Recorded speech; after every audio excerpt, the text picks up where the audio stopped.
भी होंगे, खैर खैरियत से होंगे और खुशबाश होंगे, अपनी लाइफ में सेटिस्फाई होंगे। आज भी मौसम बहुत ठंडा ठंडा सा है और अभी आपको इतना नज़र नहीं आ रहा होगा क्योंकि रात का टाइम है। तो मुझे पौधे बहुत पसंद हैं।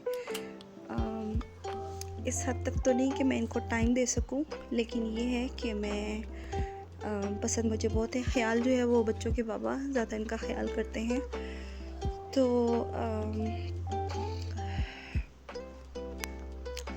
घर में पौधे हों तो एक बहुत अच्छी फीलिंग आती है। ग्रीनरी वैसे भी आइज़ को बहुत ज़्यादा जो है वो अट्रैक्ट करती है।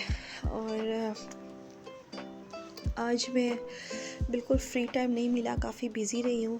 तो बस जैसे मुझे मुझे टाइम मिला, मैंने सोचा कि मैं अपना ब्लॉगिंग कर लूँ। तो समटाइम्स ऐसा होता है कि आप फ्री हो जाते हैं और फ्री टाइम में आपको समझ नहीं आती कि आप अपना फ्री टाइम कैसे स्पेंड करें। हाँ, लेकिन ये है कि मेरा ये मानना है कि जब भी आपको फ्री टाइम मिले तो आप जो है वो अपना कुछ ऐसा काम करें जो कंस्ट्रक्टिव हो, ये नहीं ऐसा काम जिससे आपको फ़ायदा हो। वैसे तो हम नेट पे जाके स्क्रॉलिंग करते रहते हैं, चीज़ें देख लेते हैं, वो भी अच्छी चीज़ है। हमें हर वो चीज़ करनी चाहिए जिससे हमें अपनी इनर सेटिस्फेक्शन और ख़ुशी हासिल हो, क्योंकि हमारी खुशी से बढ़ के कोई चीज़ अहम नहीं होती। लेकिन उससे भी बढ़ के एक चीज़ है और वो ये है कि कोई ऐसा काम, कोई ऐसी चीज़ जो बहुत कंस्ट्रक्टिव प्रोडक्टिव किस्म का हो, जिससे हमें कोई फ़ायदा हासिल हो। पर तो वैसे इस चीज़ को मानती हूँ कि हमें कोई ना कोई स्किल्स ज़रूर सीखते रहना चाहिए। ज़िंदगी में ऐसी चीज़ें बहुत काम आती हैं जो हमने सीखी होती हैं। दो कि मैं ख़ुद नेट पे नेट सर्फिंग करती रहती हूँ, स्क्रॉलिंग करती रहती हूँ, बट इट्स बेटर कि अगर उसमें से हम कोई चीज़ सीख लें तो ये ज़्यादा अच्छा रहता है। अभी हमने खाना खाया है, तो मैं आज आपको बिल्कुल अपनी रूटीन पे ही दिखाऊंगी खाना खाने के बाद कैसे सब कुछ वाइंड अप होता है। जैसे कि मेरी छोटी बेटी जो है वो थोड़ा मेस कर देती है, और जैसे कि आप सबको पता है कि अयाना जो है वो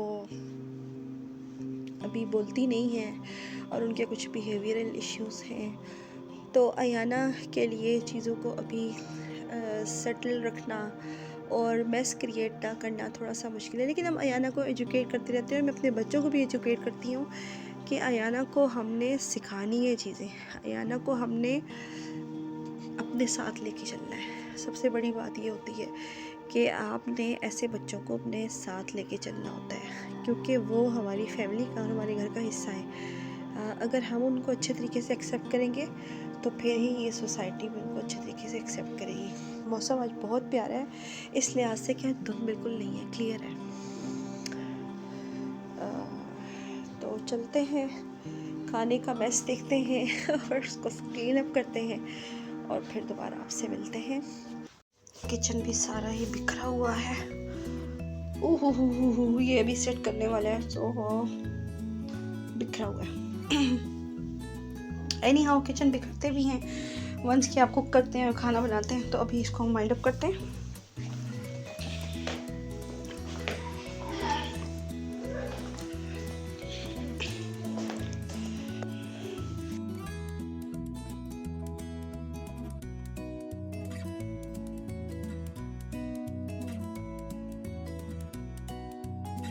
है ऑल मेस।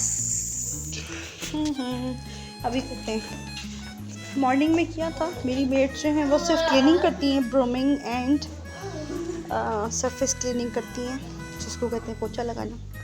लेकिन बाकी जो डस्टिंग वगैरह मैं खुद करती हूँ, एक दफ़ा मैं कर चुकी हूँ, लेकिन मुझे लगता है कि दोबारा ज़रूरत है। वो भी अब नीचे से जो मेस है उसको साफ़ कर देते हैं। प्लीज़ यहाँ नीचे ना फेंको, नीचे नहीं फेंको। Let me clean this all.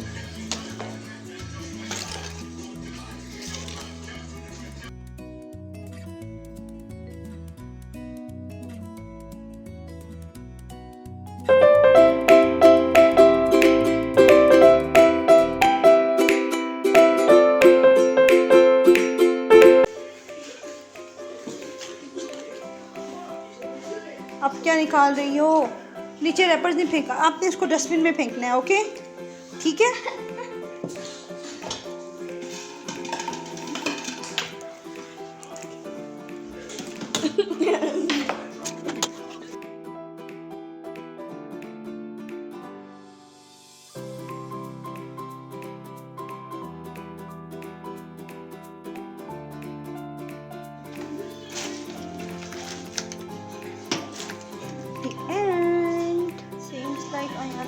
मुझे बैठने नहीं देना।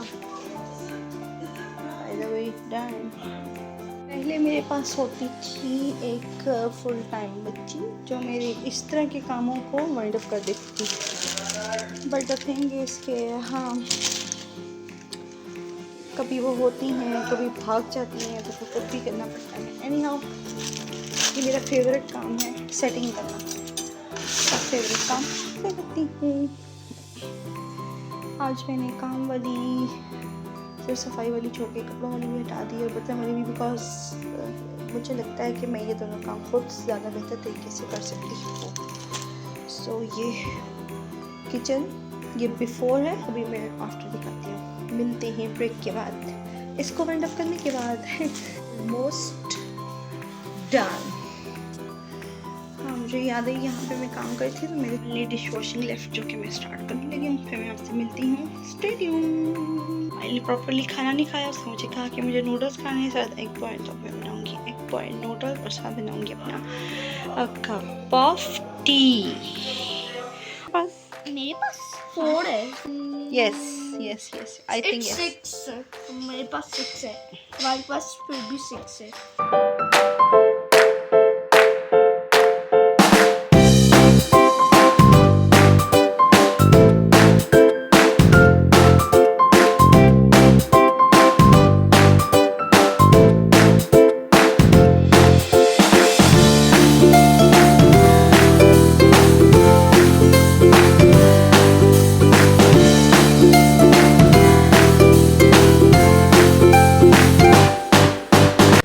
ज़िंदगी में हमेशा माफ़ करना सीखें।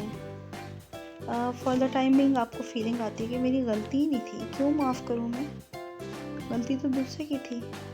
लेकिन आपको जब इसके रिजल्ट्स पता चलते हैं, वो टाइम गुजर जाता है। उसके बाद जब आप उस स्पेसिफिक टाइम को याद रखते हैं, याद करते हैं, तो आपको बहुत अच्छा फील होता है कि तब तो मेरी गलती भी नहीं थी, लेकिन मैंने मनाने की कोशिश की, मैंने अपनी तरफ से अपना पार्ट पूरा प्ले किया। तो ये बहुत बड़ी बात होती है कि आप सिर्फ रिश्तों को बनाए रखने के लिए झुक जाएं। और दूसरी बड़ी चीज़ ये है कि जब आपकी गलती है तो उसको तहे दिल से एक्नॉलेज करें और पूरे दिल से उसके लिए आप माफ़ी मांगें, बजाय इसके कि आप उसको डिफेंड करें या ये सोचें कि नहीं मैंने ऐसा किया भी तो क्या हो गया और मैं क्यों कहूँ कि मतलब एक तो आप गलती करें, ऊपर से आप उसको डिफेंड करें, बहुत गलत चीज़ है। बल्कि दीन तो हमें ये सिखाता है कि हम गलती ना भी करते हुए अपने रिश्तों को बचाने के लिए, अपने कीमती रिलेशंस और ताल्लुकात और अपने रिश्तों को बचाए रखने के लिए झुक जाए। ये बहुत बड़ी बात होती है। ये कहने को तो छोटे छोटे से 1-2 जुमले हैं, लेकिन इनके बहुत पॉजिटिव इफ़ेक्ट्स होते हैं हमारी ज़िंदगियों में, जो हमें बाद में चल के पता चलता है। इस तरह से आप ना सिर्फ अपनी ज़िंदगी को अच्छा कर लेते हैं, बल्कि दूसरों की ज़िंदगियों को भी आप अच्छा बना लेते हैं। अना में रहना और अना की जंग लड़ते रहना, इससे कुछ भी रिज़ल्ट नहीं निकलता सिवाय डिप्रेशन, परेशानी, खुद को तकलीफ़ देने के, जो कि आपको अंदर से ख़त्म करती रहती है। इसी अच्छी सी बात के साथ आज अपना व्लॉग ख़त्म करते हैं। हमारे नए आना से मैं साइन आउट करती हूँ। इंशाल्लाह दोबारा व्लॉग में जब आएंगे तो आपसे मुलाकात होगी। टिल देन अल्लाह हाफिज़, अपना ख्याल रखिए।